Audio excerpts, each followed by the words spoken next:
What's up, y'all? Welcome back to the 10-7 show with Tara Goose, and myself. What's up, y'all? Yet another Sunday. We are here. We are live.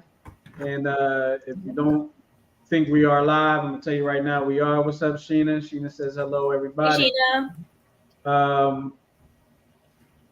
Spoiler alert, the Baltimore Ravens did not win the football game. But that's how you know we are live, okay? We are live. Hey, going back to the Super Bowl. Casey is going back. Andy Reid and them going back to the Super Bowl. Rigged. So, congratulations to them.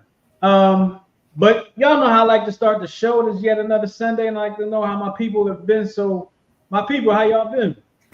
Good, man. Yeah, we've been good. Can't complain. I could, but it wouldn't make no difference. So. Right about that.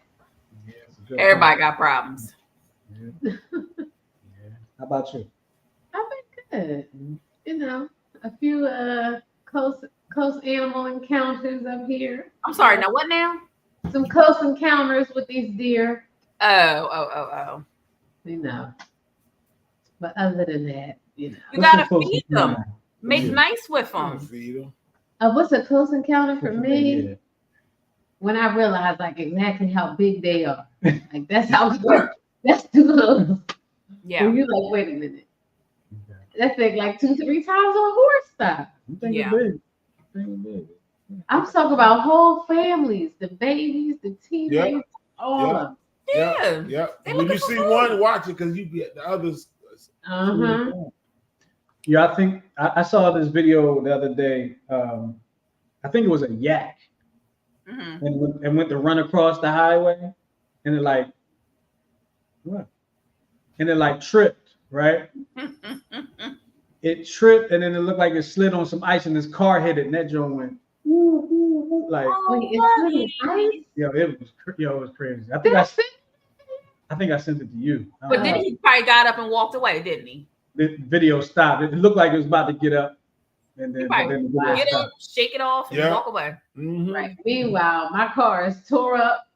Absolutely. Oh, Miguel said he heard They're nothing but muscle. it tastes like chicken. Their muscle and these new cars are styrofoam and bubble gum. yeah, Yeah. exactly. Deer tastes like chicken. I wouldn't know.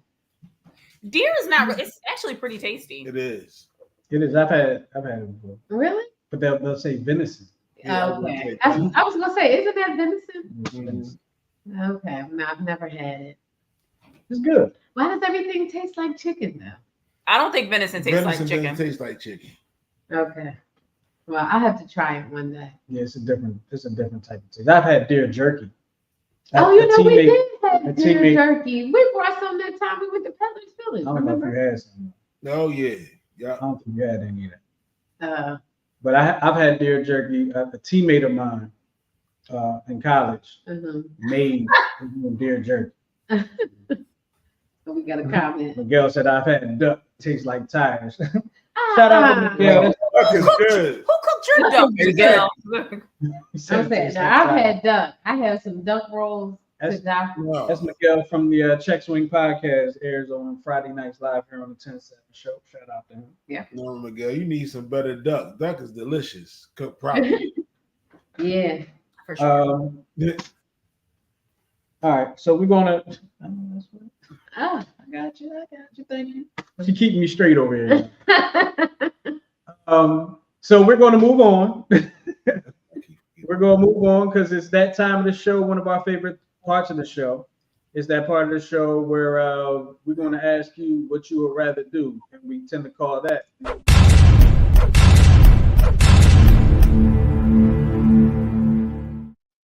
We tend to call it the Would You Rather portion of the show, brought to you by Therapeutic Billing. Tara, please tell us something about Therapeutic Billing, if you will. I'd love to, Justin. Therapeutic Billing is a full-service medical billing and credentialing firm that focuses on individual and small group specialty practices. Therapeutic Billing also offers bookkeeping services and virtual assistant services. For more information, please visit the website, which is therapeuticbilling.com, and the telephone number is 610-228-2029. All right, there you go. Get your virtual assistant and all that. Absolutely. Miguel explained to us in the comments Makes sense now. why the duck tastes the way it did. So Yeah. Okay. y'all can go check out the comments. Go ahead. All right. Very thought-provoking would you rather for you today. Right, let's see. Ooh. Pretty lengthy. I didn't choose these. I'll just say that. Okay. Here we go. Would you rather always know when your partner is upset, but never understand why, or never be able to tell when they're upset, but perfectly understand why when you find out? I'll take the first one. Always know, because I don't be knowing that. So that's just like status quo. I'm already there. Like That makes you'll be sense. upset about something and I won't even know it. And You know, it was this meme going around, like, and this guy, like, the wife wasn't talking to the husband, and he was like, "Ah, such a beautiful day."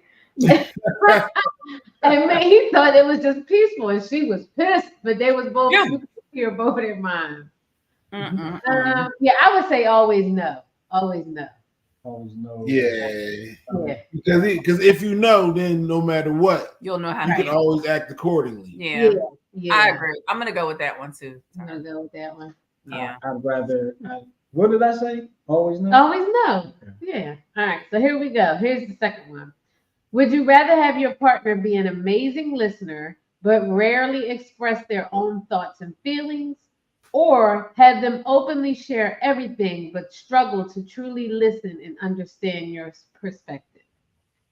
Oh, Do I need to read that again? yes, please. No, Okay. I don't. Would you rather have your partner be an amazing listener, but rarely express their own thoughts and feelings? Or have them openly share everything, but struggle to truly listen and understand your perspective? That's a long one. That's a hard one. I'm leaning towards the second one because I kind of Yeah. feel like I do that anyway. I'm leaning to. I'm gonna go with this. One of these would you rather's make you think a little bit. Yeah, that one did make me. I'm gonna go with that one because I feel like I already do that. He's a real relationship type. Like not all the time though. I sometimes pay attention. I would say openly share everything. I think it's easier. But if you openly share everything, you won't listen and understand my perspective. So you still might be butting heads. I feel like you're an open sharer. What? I'm an open sharer. Well, we talk about how you overgive information. Oh, here we go. I mean, you know, Let's see you say it. it's not a bad thing. It's not. We be like, no, No, it's too much. No, see, it's kind of like, here's what it is. Like if you ask Tyra, you know, is today a beautiful day? Tyra might start from last Saturday, and then eventually answer your question about it being a beautiful, whether or not. But by the time she get to like Wednesday, she be like, "Now, what was you asking me again?" Like Tyra's gonna give you the whole story. Because I believe in thorough and Well, I don't need the whole. Give me the cliff notes. But sometimes you have to put the background in. Sometimes you gotta. No, you do. Listen. You do. Listen. Sometimes you have to put the background in. True. But most of the time, you feel as though you have to put the background No. in, which is a difference. No. Because I put the background in so you can But the see, with this, essence of what we're trying to say. I can use context clues. But I can also get it. no. But I Just tell me also the feel story. like if I put the background in, then you would know what questions to ask me as to how I got to the conclusion that I'm at right now. So I'm actually making it easier for you. Exactly. Yes. So let me give Way. a real life example of us yesterday. Oh my. Okay. What you gonna say? So Tyra and I were moving some furniture. Like we were doing some things with some furniture and basically setting it up. Mm-hmm. And we had it set one way. Then I had suggested a change, so we did that. Okay. I was like, well, I think, I'm not gonna go into all the details. Like, I think this should be this way and this should be this way. And I said, okay, tell me what you want me to do. Mm-hmm. And instead of Tyra just saying, let's move it back this way a few inches or whatever, Tyra broke out diagrams. she had a I didn't freaking know. I was just trying to get him to see. I went on. Did you have a PowerPoint presentation? No, I didn't have a PowerPoint presentation. I was trying to get some feng shui, like, and so I went to Pinterest and I typed in like, my questions so that he could get a visual of what I was trying to say because I felt like he didn't understand. So I was like, He was okay, missing it. huh? He was missing it, right? Yeah, that's how I felt like. I felt like he was missing it. So I'm like, okay, let me show you what I mean. And when I showed it, he was like, okay. But the statement was, how was I tell me what you want me to do with the furniture. And so all she had to do was look it up and say, I want this. And all right, I got it. That could have been something, or she could have said, let's move it back to this point right here. Y'all funny. If she said, move it back to this point right here, you'd have been good. Okay. We just get to it, without the background. Gotcha. No. Okay. All right. What's the last one? All right. Would you rather have a relationship where you both have different hobbies and interests, but support each other's individual pursuits, or share all the same hobbies, but sometimes feel suffocated by lack of personal space? Absolutely not. I'm going with the first one. Yeah, the first one. Absolutely not doing that. The first one. The first one is kind of like me up for suffocation. Yeah, you what? So sign you up for suffocation. No, I don't want to be suffocated. No, I mean, how you put the word suffocation in the description and be like, yeah, I'm gonna choose that one. Right. I did not find these would you rather. I didn't find them. So you said the blame is elsewhere. Yes. I took the educated route. Okay. I went to Chat GPT. Ooh. See, now Nice. They was gonna figure it out eventually anyway. Miguel says the issue is women don't always say what they mean. We have to read between the lines. That's because we want to spare your feelings. Yeah, we trying to say things nice and watch our tone, and in the process of doing all that, y'all be like, huh? Yeah. We probably be like that. So you can't convey your feelings without being ignorant? No, I'm not being ignorant. I'm just saying, like, let me make sure I say this the right way. Is this the right time? Should I ask this way? It's never a right time. Clearly.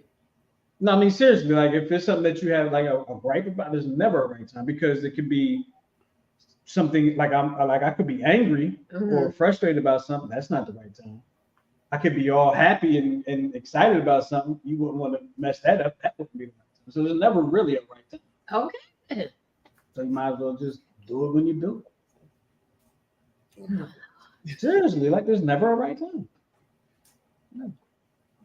All right, well, that was the Would You Rather portion of the show brought to you by Therapeutic Billing. And if you want to put your opinions about what you would rather do with those long, drawn-out Would You Rather, you can put them in the comment.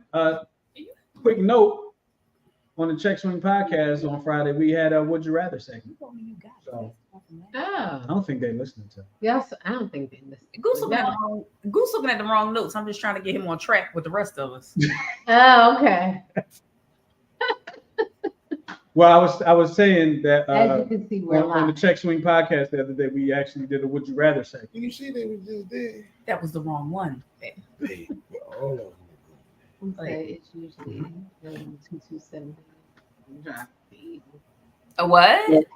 We're gonna move on to the Dear 10-7 portion of the show, and portion of the show. That's the portion of the show where we read your letters, we read your emails, IMs, DMs, whatever the case may be, text messages, however you get us the letter. We read them to y'all, or y'all send them to us. We read them out. We keep you anonymous. We change the names to protect the innocent and the guilty, and then we give you our unprofessional, professional opinions on them. Okay, and I believe I'm going first, so let me go ahead and get this started, y'all. I'm sorry. Okay, here we go. Dear 10-7, My husband and I have a toddler. And how come every time I read a Dear 10-7, it's a woman? Because it's mostly women that write to us. Yeah, that's true too. But if we just pick them at random, like I'll take this one, I'll take it. And every time I do it, there's a woman talking about her man or her husband. I can be like, my man ain't doing nothing. My man don't do this. All right. Because men don't be doing nothing. All right, here we go. Dear 10-7, my husband and I have a toddler, and I'm pregnant with our second child. My husband works in a challenging industry, and sometimes he works long hours. Occasionally, he attends after-work events, as he claims he needs to do this to advance at his job. Okay. I understand all of this and see how it can be important to socialize with colleagues and clients.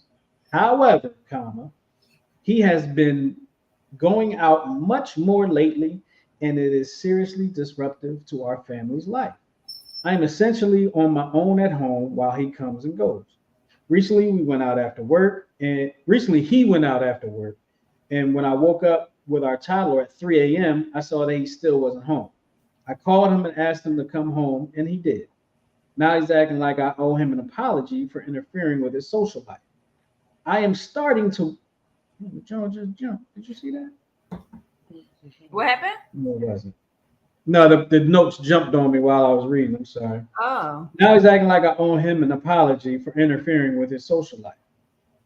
I am starting to worry about our future as a family. I guess I need a second opinion. I don't really know. That's a tough one because Yeah. you know how we tend to just go ahead and think the worst, right? Right. But I mean, maybe you could talk to him he's going to say yes, he does need to, but does he have to stay out so late? Does he have to attend all the events? Every night. Absolutely. You know what I mean? There is a family, like people, your coworkers have to understand that there is a family at home. Right. And I'm sure they have families too. At that. Some of them probably have families. You know, the work-life balance is a two-way street. Yeah, absolutely. You know, so that's the one thing that he needs to understand. And is there any evidence of all this hanging out? You know what I mean? He come home, babe, I got a bonus, babe, I got a raise, babe, I landed this account. Like babe, has it worked out yet? Right. Okay, I see what you're saying. Yeah, that's true. And she's probably exhausted. Like she got a toddler and she's pregnant. You dig what I'm saying? He doing all this work, and can he afford to hire help? But what I was gonna say was, you pregnant and you got a toddler, ma'am. I mean, I know that's exhausting, but be glad you don't gotta get up, get that toddler ready, put it in daycare, and then go to work for 8-9 hours, and then come back and parent. Like, if you're taking care of the kids in the home, let that man do what he got to do, so that you can be with your children. At 3 a.m. Hey, I disagree with that. Every night. Listen, we don't know what industry he's in because she didn't specify. But if it's like I've got to entertain clients and I need to be on the scene and these are my accounts, again, ma'am, you're home with your children. You have 2 babies, well, 1.5. You've guaranteed yourself that you're not going back to work for a minute. So let that man do what he needs to do to provide for his family and hush. Okay? Take a nap when they take a nap. It's that simple. That is not how you really feel. That's how I really feel. That's how I really feel. Okay. Because I was going to say, like you took the word right out of my mouth. I'm interested in knowing what he does. Like what? Right, that's what I'm saying. I'm interested in knowing what industry he works in. Right. But based on what she's telling us, if you just, right. No. You just like work, like a secretary at a hotel. That's what I was saying. You know what I mean? Evidence of all of this. You dig what I'm saying? Yeah. I mean, there's got to be. I mean, she didn't give enough detail, but there's got to be evidence of it. It's not like, he the maintenance man. And I mean, the actual maintenance man. You know what I mean? Like, I don't know. Listen, I know parenting is hard, but it's not as hard as having to sit in an office all day and take crap from 99 other people All you gotta do is Come wipe on some and butts, put wipe a some baby noses. to bed. Like, I will take that any day than being over in somebody's office. Count your blessings, ma'am. All right, you heard it first. Oh, I'm up next. Here we You go. are. Hold on. All right, dear 107, I have a friend who complains over and over about the same issue. I've given her advice and even helped her with contacts to enable her to move so that she's out of her abusive relationship. She always responds, yes, I need to do something, but never does. She continues to allow her part-time spouse to return to her home and resume his abusive drunken behavior. I've reached the point where I can't continue to help or offer potential solutions because she won't do anything to improve her situation. She reaches out to me only to complain about her situation. Our friendship is very much a one-sided thing. The fact that she has never just called me to say hello and ask how I'm doing is disheartening. What else can I do? It's so sad that she doesn't see her own value and what she's deserving of. Call 1-800-block her. I was gonna say y'all had to block her, but stop making yourself available. Yeah, Like yeah. a friend of convenience. Absolutely. Because she's not going to leave until she's sick and tired. And obviously, she's not sick and tired. And she Clearly. may not ever get sick and tired. She might leave in a pine box. And Wow. that's something that you have to be able to accept. There's nothing we can do until they are absolutely ready to take that step. But what you can do is just stop being available to be her trash can. Every time, you don't have to answer every time. Mm-hmm. Send her the voicemail, shoot a text. I'll holler at you later. Yeah. Mm-hmm. It's funny how Then after a while, you know the nurse, she'll get the message. it's funny how people kind of fall off, out of your life when you stop making yourself available to them. It's true. It's funny. It's funny how that happens. Trust me. Yeah. And just pray for her. Sometimes it's a hard situation, especially Absolutely. with that abuse. But I know Absolutely. for a fact that it's I mean, nothing. all you can do is supply the resource, the information. Yep. You're gonna make her Just use listen. When you're ready to go, it. So you did your job. right? Or when you're ready to make a plan, let me know. I'll be there. You know Yeah. what I mean? But other than that, it is nothing you can do. Nah, I'm gonna tell you this. Don't be there.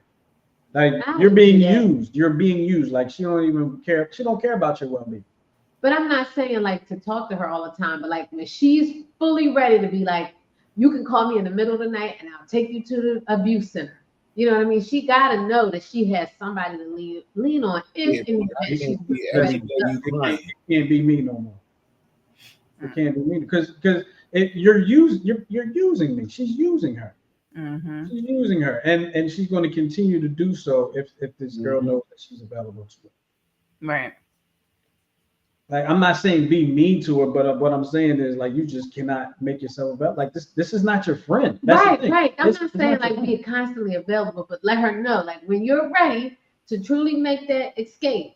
No, You know what I mean? no, I'll be because here. she's not ready to make. I was going to say, how many false alarms is going to False be? alarms, that's She's true. not ready to make the escape. So she's going to continue. I'm ready now. I'm really ready this time. No, she's not. No, she's not. She's not your friend. I'm Well, sorry. can I just call and Mm-mm. can I just, Mm-hmm. Yeah, that's true. before we go, I need to. Can I use your bathroom? She might think she's your friend because you're being a friend to her, but Mm-hmm. she's not really being your friend. All right. You heard it first. Good luck. Yeah, good luck with that. That's sad. Y'all ready? Yep. Okay. Dear 107, I was not for the first time physically assaulted by my sister on Christmas a couple years ago. What? Does that make sense? I was not. No, for the first- I was not for the first time. Oh, I was not for the first time. Got it. Commas are important. Yes. Physically assaulted by my sister on Christmas a couple years ago. It has been an ongoing pattern since we were young. And these days, it is triggered by her drinking. I seem to be her go-to punching bag. This was my last straw, as I'm an adult and can choose who I have in my life. I have decided to avoid that kind of toxicity. The problem is, she lives with my mother. I told mom I choose not to be around this sister. I understand her choices as a mother, and I asked her to please understand my choices as an adult to avoid any abuse. Mom has been very understanding and comes to visit when she can. We live near each other. I miss out on a lot of family communication for weeks because I can't call her without my sister answering the phone or listening in on our conversation. I'm lucky if when mom calls, it's usually when my sister is not at home.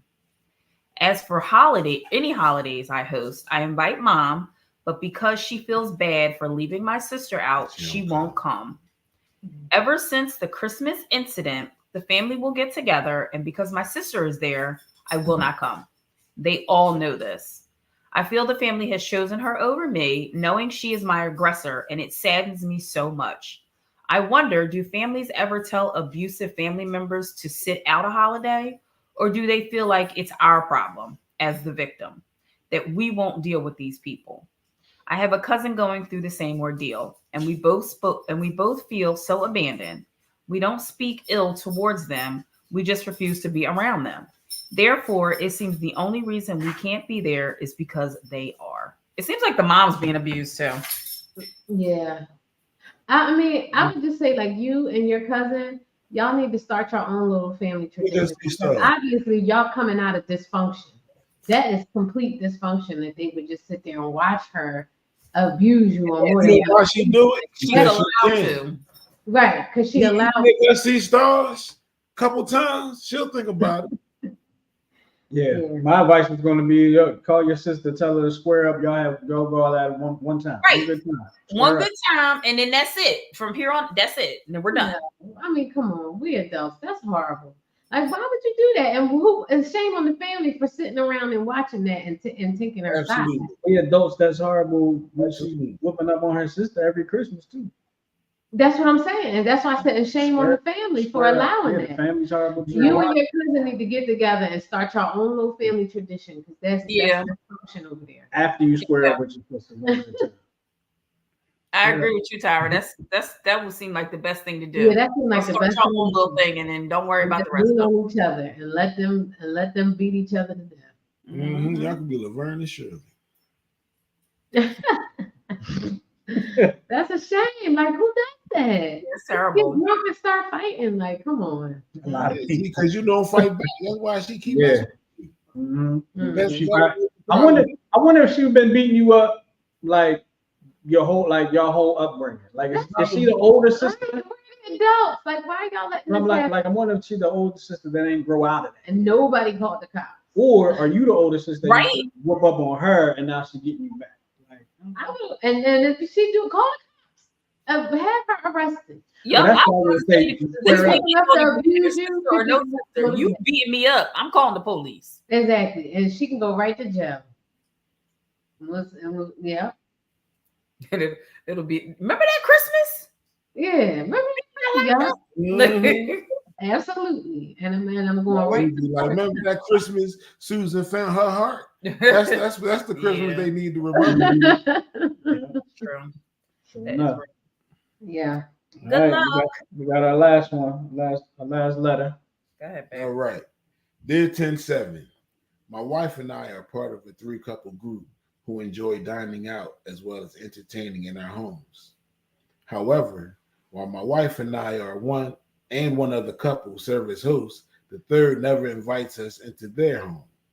They ought to suggest a menu or an occasion for us or the other couple to serve when we host. This has gone on for at least 5 years. Both wives, who do most of the work for whatever in-home event there is, don't seem bothered by it, but it irks me. Is there a way to kindly suggest the third couple host without causing a problem? I don't think it would be a problem to just ask them. Right. But maybe they're like the hosty kind of people. But like they duck and dive. They're going, oh, well, you know. Maybe they hoarders and they don't want y'all to come to their house. That's what I was thinking. Something's wrong with their house. Either something wrong with their house or they doing something they don't want nobody to see. Right. Or they just not the hosty kind of people. Like if the other two wives are willing to like bring the food and put everything together, all we need is 4 walls. Right. If it's not a legit reason, like they hoarders or something like that, You Right. know, there's no reason for them not to reciprocate. I agree. They're not the hosty type. If you've attended enough events with just these 6 people, Right. that you should be well comfortable enough to have them at your home and feed them a meal. That's true. Even if you just got to call and order out. Yep. It's not hard. It's really not hard. And we'll be watching on Netflix or whatever it is. It's really not hard. Like I said, I really think that it's something wrong with their house, or they hiding something in that house that don't nobody know about. Yeah. They don't want nobody to find out about. Maybe they got a dungeon. Quite possible. Man, they got a dungeon as soon as you open the door. Oh Lord. We're like, come in here. All right. Well, that is the Dear 10-7 portion of the show, brought to you by Completely Nobody. So if you want to sponsor that portion of the show, you can hit us up. Just go to neutralsradio.com and in that section that says Dear 10-7, go ahead and say you want to sponsor the Dear 10-7 portion of the show. We'll make it happen for you. Yep. All right. So Tara, what we got? Is something? Is this the what's going on? Tell me about this. So it seems like ever since Cat Williams opened up Pandora's box, there are just videos popping up left, right, and center of nefarious activities and behaviors and blah, blah, blah that have been going on in Hollywood and other places for forever that are just like now breaking, right? Mm-hmm. So this one in particular talks about, what's his name? Dre. Dr. Dre. Right. And I'm gonna tell y'all, after we watch the video, I'm gonna say I'm not surprised, but I think we should watch the video first, and then I will tell you why I'm not surprised. Oh Lord Jesus, could that be any smaller? How do I make it bigger? That's it, huh? Okay.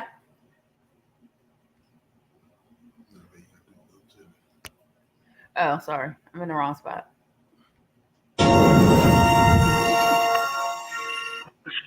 It always been a underground, backdoor, secret meeting with the men in the industry for messing with underage boys and gay going on, and that was hidden. Puffy and the guys in the industry, they don't believe they're gay. They believe that they have women, they have wives, they have kids, and they had to do that to get in, to make it, and then somehow another, they continue to do that type of shit. That's for boys and men and that type of shit, But Puffy situation, Mama ran a whole house and all kind of activities in there. And he was there when he was young. They might not, some of those men might not want to teach him how to draw. We're in a meeting and getting ready to do Saturday Night Live. California Love, the pot girls. He said, I'm not doing a song with Dre. I'm not doing California Love with Dre because Dre is a homosexual. Everybody gets quiet. Dre looks at him and says, I'm not homosexual. I'm bisexual.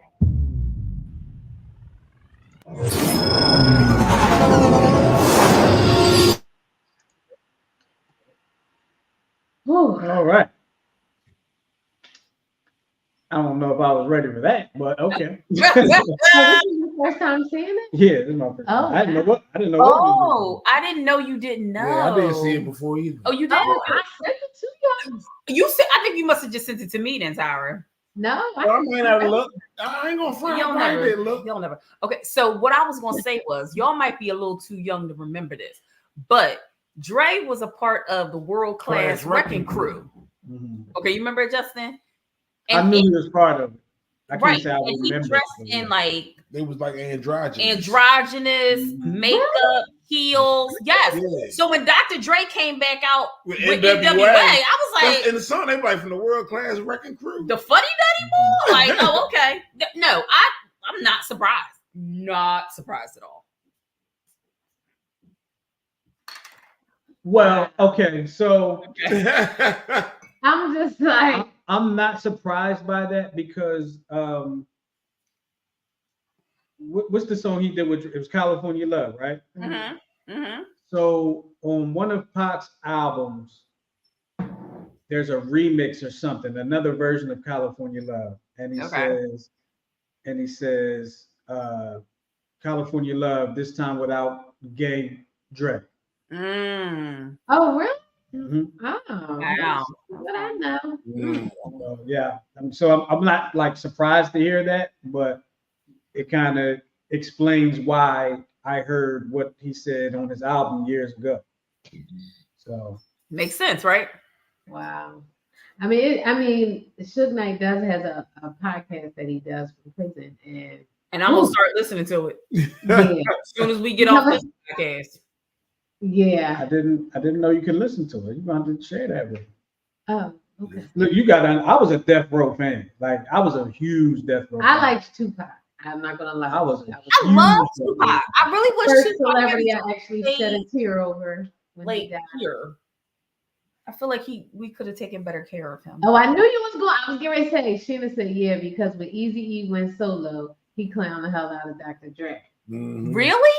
I didn't feel some suspicions about how Eazy-E eased on into the other world. Yeah, but I don't believe it's easy. I don't want to speculate, but Dre, 100%. Everybody knows the rumors. Mm-hmm.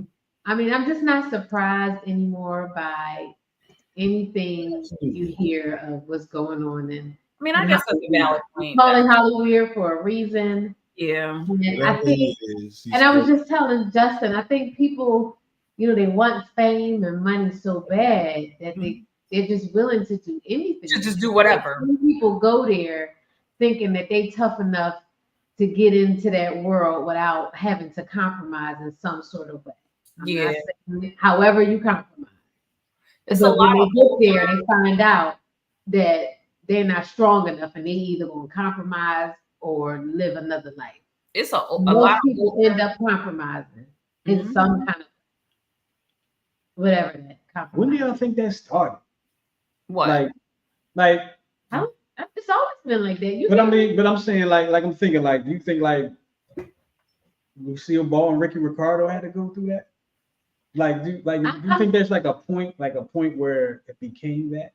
I don't know, but I mean, even back to as far as like Motown and all that stuff, it's always been rumors about this thing going on in the industry.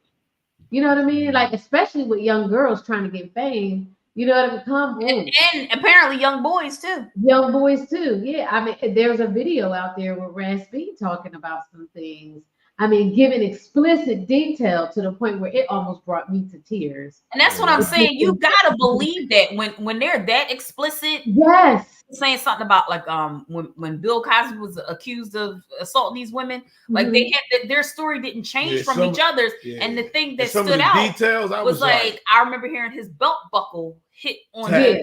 That's if you're making it up, that's not something I don't think the average person would think about. As a detail, if you're making up a story. I was listening to this video, and I mean, if this is what's going on in Hollywood, I was brought to tears because you can just tell when somebody is sincere and they're not lying about that. And I was like, oh, if that happened, oh my God, like they need to go to jail immediately. Yep. Sheena, great. Yeah, and that's what I think. Like by now, it's too like everybody. You need to tell me everybody's lying. Yeah, no. Everybody. No way. I mean, even some of our older famous people. Chaka Khan was talking about. Then they was doing drugs and all that back in the industry. So these things have been happening. It's coming to the light now. And absolutely. Like I said, people go there wanting fame, and they think they're strong enough not to compromise. And most people are not as strong as they think they are. Yep. So true. So true. All right. Well, there you have it. For that part. Woo! All right. So we're going to introduce a new segment today. Segment. And we don't have a name for it yet. We don't have a name for it. So y'all can give us some suggestions for names for this segment. But in this segment, we're going to discuss something that we've been watching. Yeah. As couples. Right. There is a TV show that has come to light that Goose and Tara have come across, and they shared it with us, and we started watching it. And then we're going to discuss a little bit of it on TV and share it with you guys. And maybe you've seen it, maybe you haven't, maybe you'll be interested in it, and maybe you'll want to discuss it with us. Who knows? We'll see where it goes. But 10-7 book club. What's the show? Oh, it's a show club for Show club. 10-7 TV show club. So, do y'all want to take it, because y'all introduced the show to us? Yeah. So, do y'all want to? Sure. Yeah, for sure. So do you want me to say the name of the show? Yeah, you can say the name of the show. Okay, so it's called 11/22/63, and that's the day that John F. Kennedy was assassinated in history. That's the day it happened. So the premise of this show is this guy who's a teacher goes to this diner every day for lunch, and he becomes friendly with the proprietor of the diner. And the guy goes in the back into the kitchen for something. He comes back out. He's like 50 years older. And so the teacher was like, what happened to you? What did you do? You went in the kitchen. You came back. I didn't even peep that. Because remember, he was we can't have this conversation. And all that. And I didn't even peep that. Yeah, I was wondering why, but I never put it together. But I'm sorry. I didn't. So long story half long. I mean, what? The diner is like a portal for time travel. And but it only goes back to one. You can only go back to the same day over and over and over again. Okay. And no, because he goes back to 60. That every time you go back, you go back to the same day. October 21st, 1960. Right. But on this side of history, you could be over there 3 years. Right. On this side, you're only gone for 2 minutes. Yeah. So that side, you could be going 3, 4, 5, 10 years. This side, 2 minutes. So the premise of the story is he goes back in time and he's trying to stop the assassination of JFK. Because if the assassination of JFK never happens, you think the world then Bobby doesn't run, then Bobby's not murdered. And JFK can put into action his plan that he had with Martin Luther King, the whole civil rights movement, everything will be different, right? So there you go. Mm-hmm. There you go. What Sheena said. I like it. We're not picky. Right? We're not picky. I like the alliteration. I like it. Yeah. Thank you, Sheena. She named our segment. But there of course are other things that happen along the way, because if you have the opportunity to go back in time, right, and some messed up stuff happened in my childhood, and you try to change my future by changing my childhood, you're gonna do it, right? Especially if you love me, you want my life to be better. Mm-hmm. So it basically is like you start messing with any little thing. There are so many ripples that you could right. Yeah. undo. It's cool. So I have a question for y'all, because y'all finished. We finished it, yeah. We probably won't. I have a question for you, and you're not going to ruin it for me the way I asked the question. Okay. Do we find out why that one guy and then that one girl that was in the car accident? Do we find out why they say you're not supposed to be here? Yes. Okay. So then maybe we should finish it. Yes. Mm-hmm. Listen, we're gonna finish it. I highly recommend it. You don't have to watch it all at one time. Just watch episodes at a time. But or it's good. Once a week. But the thing about it is, once you get into it, because I'm into it. Once you get into it, sometimes you get into it, we be like, "Yo, how many episodes did we just watch?" Yeah, like the puzzle pieces start to come together, and then I will say it kind of ties into our show thing, because it's a love story. That's what at the end. Once you see it, you see the love story building. Yeah, it's a love story. Yeah. But it's all this other stuff. But it's really good. I would not have recommended it to you if I didn't think you would like it. And I know go ahead. No, go ahead. First of all, let me tell you, Tara, I almost won't get you because I'm like Stephen King. Now, what's she gonna tell me No, but it's not. It's not scary. It's though. not scary. I know, but y'all always say that, but y'all know how I feel about it. No, there's not one iota. I was like, I would there not was a have. couple of things that was a little. No, I would not have recommended it to you because I know you don't like stuff like that. But I was like, Stephen King. Yeah, no, it's good. So But Stephen King also wrote The Shawshank Redemption. You know. I know. I know. all right, so Tara, I want you to do two things for me because and Mom, I'm not trying to embarrass you. I promise you. Okay. My mom was we always talk about things that we watching on like Netflix or YouTube or something like. Not YouTube. Oh yeah, YouTube too. Yeah. What we always talk about. So Tara, can you please tell the name of the show and the platform again? Because I know my mom is going to be interested in this show. I think she'll be interested in this show. She's gonna watch the whole thing. Mm-hmm. Yes, it's called 11/22/63. Not spelled out. It's not spelled out. It's actual date. 11.22.63. It's on Hulu. So Hulu. It's on Hulu. Yeah. It originally came out in 2021. I read an article about it. And it was saying how there was this little known Stephen King gem that it was of course, one of his short stories that they turned into a show. Not a lot of people knew about it. Not a lot of people were watching it, but the people that watched it really loved it and were hoping that there was going to be another season. But it was wrapped up beautifully. It doesn't need to be another season. Considering that it's based on a short story, I think they would have ruined it if they had kept going. Yeah. But it wrapped it up beautifully. The funny thing, I started watching it prior. I watched it years ago. I didn't finish it. I think I didn't get past the first episode for who knows why. But yeah, I'm glad we came back. Now, I'm not going to lie. Even though that there was some action in the second episode, I almost didn't make it past the second episode. He almost didn't hold on. watch. Hold on. I'll give you a chance to. Grind me up. I almost didn't get past the second episode because the second episode, in a sense, went away from the original cause, and I was more interested in the original cause than what happened.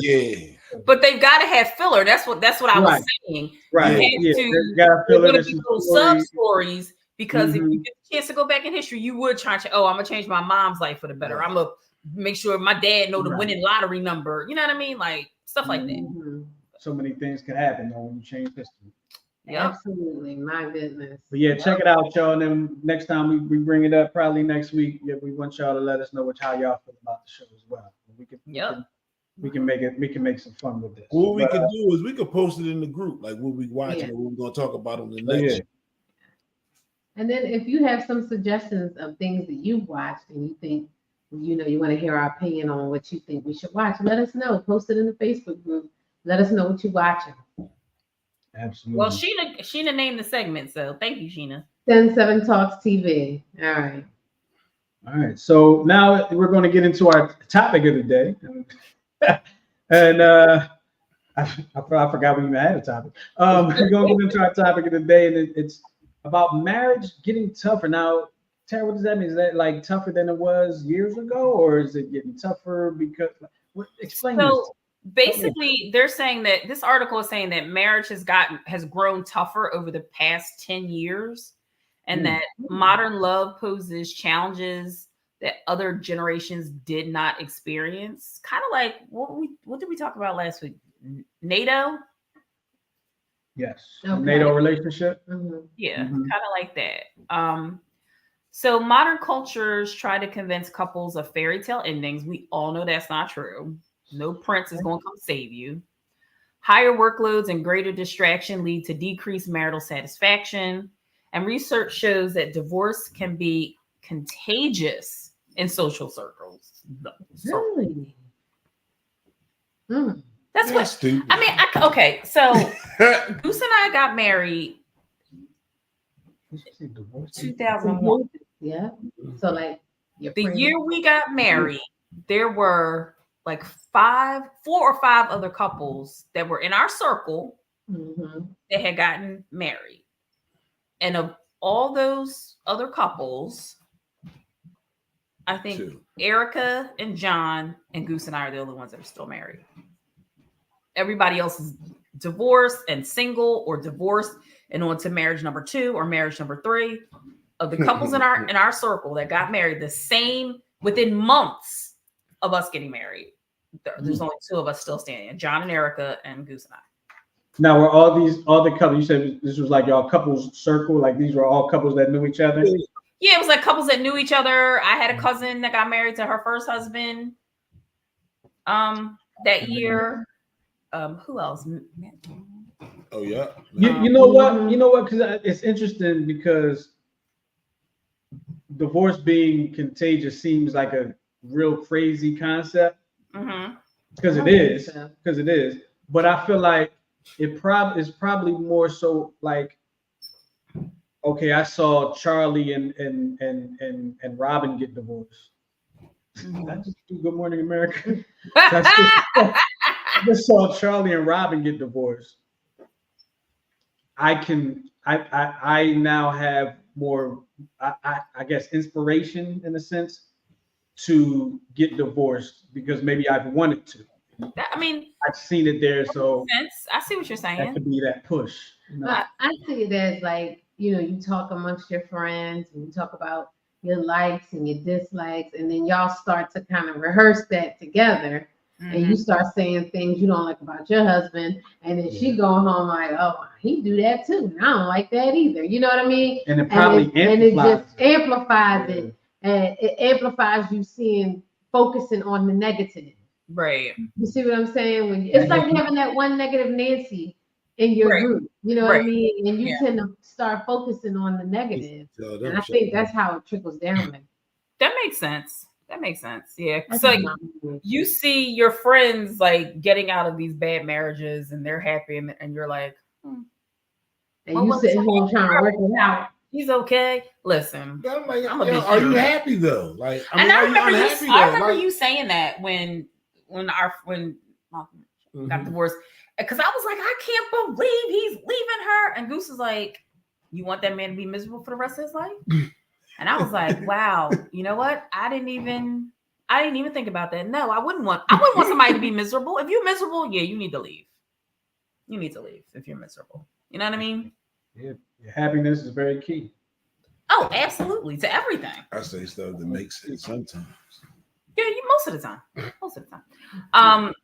So another reason that marriage has gotten tougher over the past decade or so, probably a little bit longer. Social media is trying to distract you and from your relationship. True. Not true. From your relationship. What do y'all think about that? I agree. Yeah. Social media can have such a mental effect in so many different ways. I can definitely see it distracting you from your relationship. Especially with all the Instagram models and all like that. Right, you constantly being bombarded with fantasy.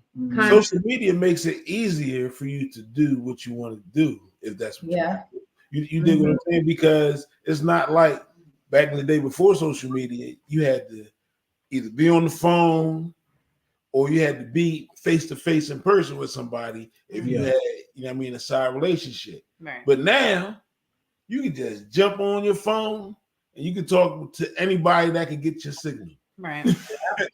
I am instant message. Instant gratification. And everything and everybody delivers. Right. Yeah. Right. AOL Instant Messenger was the truth. Song lyrics normalize unhealthy attachments. That's always been the case, though. I don't think that's anything new. You don't think so? You don't think it's gotten worse? Like, yeah. Well, music has gotten progressively worse, so it has. Yeah, but so music was all to like if you listen to Motown, to me, a lot of that stuff was like depressing. Somebody took your girl is gone. You dig what I'm saying? Yeah. It's always a problem. Mm-hmm. So it seems like where music is now is like the progression where it's kind of where it should be. You think so? I don't think it should be. Because I mean, like, when we came up in like the R&B, like when R&B was hot, you know what I mean? But now it's like skip the R&B. It's like you got a donkey. Let me hit it in the car. You know what I And mean? then that's it. And then I ain't never gonna call you again. But see, Exactly. but the thing about it is because y'all don't want to hear that. Obviously, there are people that want to hear it because then it wouldn't be in rotation. Well, I'm glad I'm an old married lady and I'm not dating. So Oh sorry. my God. Sorry, Gen Z. Okay. Physical appearance is emphasized in romantic relationships. That again has always existed. Always been. I don't think that's new. Like pinup models from the 20s, that's always existed. Yeah. Yeah, I definitely do that. Digital devices get in the way. That's kind of along the lines with social media. Exactly. Mm-hmm. Here's one that I kind of disagree with. Work spills over into family time. Unless you're that lady's husband that wrote into us earlier, most people are either working from home or they've already like gotten to the point where they're like, my life is more important than what's happening with this 9 to 5. Like, you know, this whole COVID put this phrase in everybody's mouth, work-life balance. Like before that, that didn't exist. But I think now people are like, my mental health and my family's well-being is more important than making you richer. You know what I mean? That's how it always should be. It should exactly. It should have always been that way. Yeah. You shouldn't have to sacrifice your sanity in a job just to survive. Like, yeah. My job, I think my job tends to at times spill over into family time. Yeah. It does. I have meetings that I have to conduct. Sometimes I'm not getting home till like 9, 7 at night. I leave the house. I know my job spill on the family time sometimes. Sometimes I leave the house like, babe. She's like, when you be back? I don't know. Oh, it's been a while though. Since It's been a while, but yeah. I work from home and my job sometimes spill over to my family. Absolutely. Mm-hmm. I can't relate. Lucky you. Right? Okay.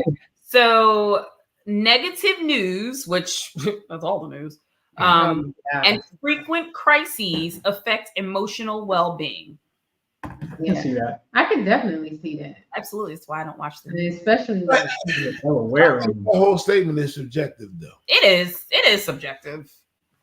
It is subjective. The news is all doom and gloom. Like because it's designed that way. Because some people can watch the news like me, I'm like, oh, okay. And then other people watch the news, see the same thing, and they're like Chicken Little, the sky is falling. Right. Yeah, that's true. Yeah. High divorce rates increase your chances of divorce. That sounds like the contagious thing, Yeah, but that sentence the way it is don't make sense. Yeah. It doesn't make sense. Right? I'm like, wait a minute. It doesn't. One, you don't have So one unless you have the other person. But you don't have one unless you have the other. Exactly. You can't have a high divorce rate until you have a lot of divorces. Mm-hmm. Exactly. And the divorce rate is what? Like it's a fundraiser. When we get to 80%, We're all getting divorced. Right. we get to 80%, it's like the building fund. Mm-hmm. All right. Addiction and untreated mental illnesses are rampant. Absolutely. Well, we've lived through the last 4 years. Absolutely. Yeah. That's exactly right. Yep. And depending on what happens in November of this year, that's probably going to get worse. Oh, yeah. Get your ashwagandha, y'all. Start doing coke. I don't even know. 4 years. I don't even think it's going to be 4 years. There was some prediction that Biden was going to be the last American president. I don't know. You better get to know Jesus. That could mean a lot of different things. Yeah. That could mean they might change the rules and let foreigners be president. Yeah. Oh, well, that would be good. But that would take an act of Congress. And we all know how their deck's set. Mm-hmm. Financial stress often breaks a strained relationship. But that's not anything new. Financial stress is that's nothing new. That's been around since there's been money. Yeah. Yep. Huh. And then what lastly, would life be like without money? Huh? What would life be like without money? Barter. I mean, I think it would be we would be on the barter system. If we left the grid, it wouldn't be so bad. Like if we truly lived off the land and grew and raised our own food and really looked out for each other like a community, like right. probably should have, like Right. our own communities. Right. Okay, so then the last one is Hollywood skews our view on romance. Agree. 100%. Both sides of Hollywood. Yeah. Yep. Regular industry and the porn industry. There's no. I know, like I'm like, I hope they figure this out and get this all together before my child goes that way. I don't want him to be damaged by the Hollywood weirdos. Don't watch no TV or movies. Well, that's what he wants to do. Or listen to R&B music, Right. or anything else. Just tell But him not Justin, to he wants to make TV shows and movies, is what I'm saying. Oh, yeah, that, So, well, what am I gonna do? He be all right. He'll be all right. don't be true to himself. He come from good stock. Mm-hmm. All right, well, we're going to wrap this up. It's time for the final twist. Oh shit! I don't think Tara may not have one. I'm sure. Do you have one? Absolutely not. Oh my god! You have one? Only thing I have is that I'm excited for the Usher show. Who? Say The again. Usher show. In 2 weeks. Oh, the Usher Usher show. 2 weeks. Usher Yeah. They'll be performing for like 20 minutes or so. Yeah, that's all I want to see. Nice. I like Usher. Halftime. Usher. Yeah. Oh, that's cool. That's All my right. spiel. So I have one. Okay. I have one. Here we go. And Tara, I feel like you may have said this before, but sorry. Here we go. It was deep. In the symphony of life, embrace the dissonance as opportunities for growth.